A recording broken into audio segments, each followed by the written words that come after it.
संचालन नियमावली 10 कुछ शब्दों की व्याख्या। पहली व्याख्या स्थायी रूप से बंद बिंदु, गैर इंटरलॉक यार्डों या इंटरलॉक यार्डों के गैर इंटरलॉक भाग में चलने वाली लाइनों को न चलने वाली लाइनों से अलग करने के लिए स्थायी रूप से बंद बिंदुओं को स्थायी रूप से बंद बिंदु कहा जाता है। ऐसे बिंदुओं की चाबियां स्टेशन मास्टर की अभिरक्षा में रखी जाएंगी, सिवाय उस समय के जब बिंदु पर किसी कार्य के उद्देश्य से उन्हें सौंपा जाए। यह व्यवस्था स्टेशन मास्टर की अनुमति के बिना चलने वाली और न चलने वाली लाइनों के बीच किसी भी प्रकार की आवाजाही को रोकती है। दूसरी व्याख्या isolation, trap point, derail switch, snag dead and या सैंड हम्प के माध्यम से स्टेबलिंग लाइनों, लूपों और साइडिंग को मुख्य चलने वाली लाइनों से अलग करना स्टेबल किए गए वाहनों को मुख्य चलने वाली लाइन पर जाने से रोकता है। एक लाइन को आसन्न लाइनों से पृथक कहा जाता है जब आसन्न लाइनों पर कोई भी गतिविधि इसे बाधित नहीं कर सकती। तीसरी व्याख्या पैनल इंटरलॉकिंग।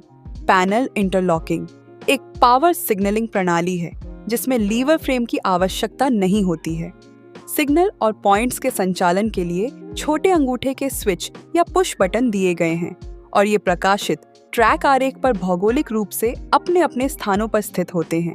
इंटरलॉकिंग विद्युत रूप से रिले के माध्यम से की जाती है। चौथी व्याख्या रिले इंटरलॉकिंग। यह पैनल इंटरलॉकिंग की एक प्रणाली है जहां पैनल पर प्रदर्शित रूट के प्रवेश और निकास बिंदु पर एक एक बटन दबाकर या स्विच घुमाकर पूरा रूट सेट किया जाता है। रूट की सेटिंग और होल्डिंग तथा इंटरलॉकिंग विद्युत रिले के माध्यम से की जाती है। पांचवी व्याख्या इलेक्ट्रॉनिक इंटरलॉकिंग। इसे सॉलिड स्टेट इंटरलॉकिंग (SSI) के नाम से भी जाना जाता है। यह इंटरलॉकिंग की एक आधुनिक प्रणाली है जहां इंटरलॉकिंग अनुकूलित हार्डवेयर और सॉफ्टवेयर के माध्यम से की जाती है।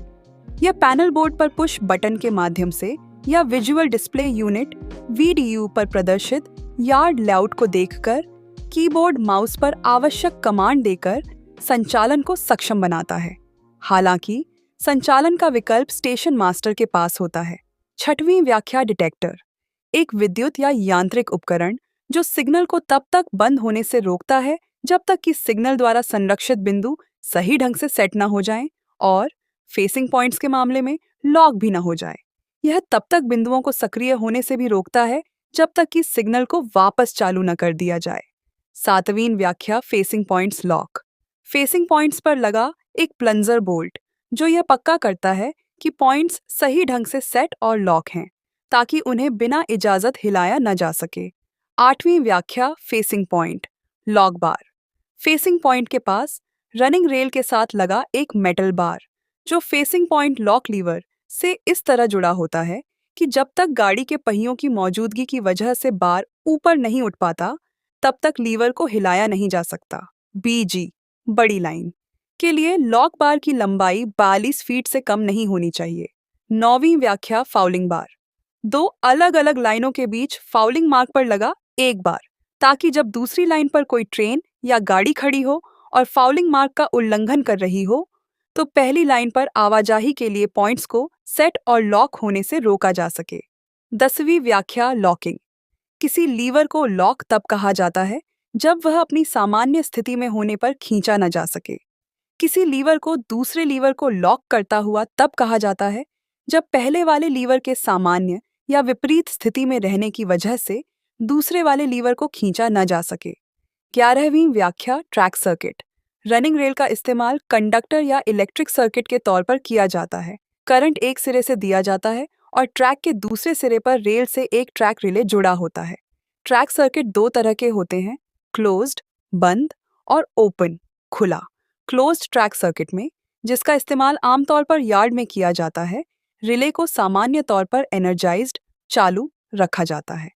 जब कोई ट्रेन ट्रैक सर्किट वाले हिस्से में दाखिल होती है तो पहिए का एक्सल करंट के लिए एक आसान रास्ता मुहैया कराता है जिसके नतीजे में ट्रैक रिले ड्रॉप बंद हो जाता है और इस तरह संबंधित सिग्नल बदल जाते हैं। ओपन ट्रैक सर्किट आमतौर पर कम लंबाई के होते हैं और इन्हें ब्लॉक इंस्ट्रूमेंट के लॉक खोलने के लिए लगाया जाता है।